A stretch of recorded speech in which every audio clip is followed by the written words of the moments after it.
Hi, welcome to Money Saving Home.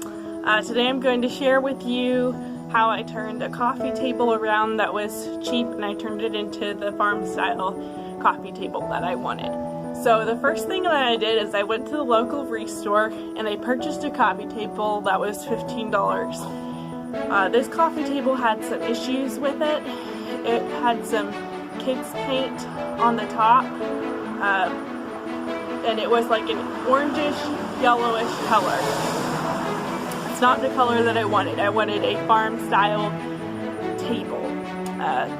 So the white legs, like the chalky look, and then the stain, walnut stain on the top.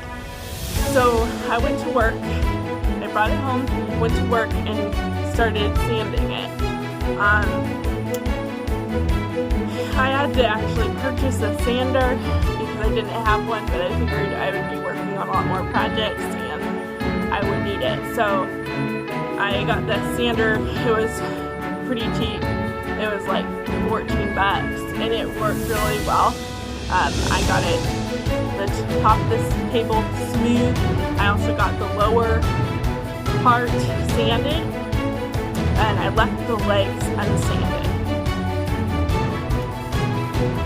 So the only regret I have with this table is that it had some water damage that I didn't know about. And so I would suggest if you did this refinishing of furniture that you would make sure that there wasn't any water damage. Usually you'll see, like with my coffee table, I saw like some bubbling up, or like the varnish was pushed up.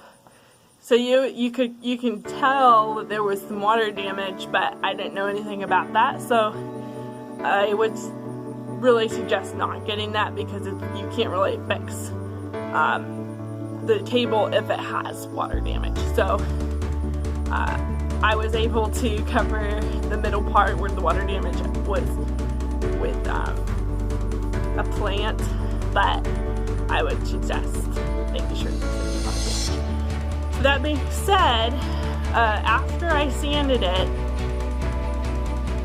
I then put my first coat of stain on the top and then the underneath. And one of the things that I want to make sure is that you don't try to go over the same spot after it's been a minute or two, because it'll make it more blotchy. You want to do the same spot at the same time and not go back to it. So try to go with the grain of the wood if you can. The first coat of stain really soaks into the wood really good, so you don't really have to worry too much about the first coat.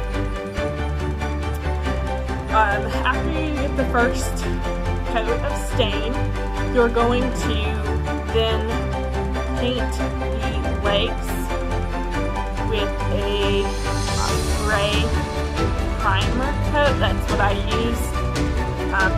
It worked really well, the water-based paint, and I let that dry. It dried very quickly. I then put my first coat of chalk paint on, and I was very happy with this chalk paint. Really liked it better than the Hobby Lobby brand I got, just because it wasn't it was a chalky look, but it wasn't wasn't where you saw all the marks of the brush, whereas the other one, I guess that's the way it's supposed to be, but I didn't like it as much. It wasn't as clean looking, I guess.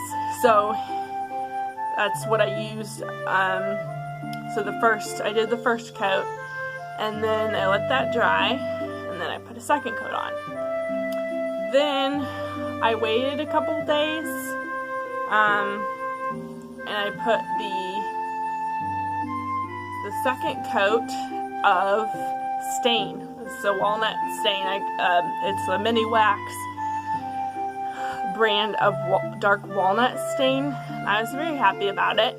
I really like that dark walnut color, and it blends in with our couches, and I was just very happy about that. I didn't really have that red color that you have in some of those other stains, so I was very happy about my walnut, mini wax walnut stain, and I will link it below from Amazon.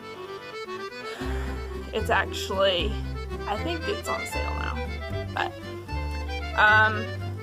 the second coat, you do have to worry kind of about how you go with the grain of the wood, because it doesn't actually absorb into the wood as well. So you're going to have to be more careful about blotchiness and evenness, like with your stain and how much you put on there, to make it as even as possible. You're going to want to wait a couple of days for that stain to dry before you decide to put the polyurethane on, so that it does not blend in with the stain. So I waited a couple days, and I put the polyurethane on. I put it on with a brush, and I just went across the top of the table. My husband told me afterwards that it is better to use a rag and to blend it in, the polyurethane with the rag. So I'm going to try that next time, because the brush did leave some marks in the direction that I put the brush. So I'll let you know how it goes on my next project with putting the polyurethane on with the rag. But it turned out okay. I just think that the brush probably was not as a good idea as if I used a rag to blend it in better. So that is the project that I have been working on, and please subscribe to my channel if you could, and my website is moneysavinghome.xyz, and thank you so much for watching.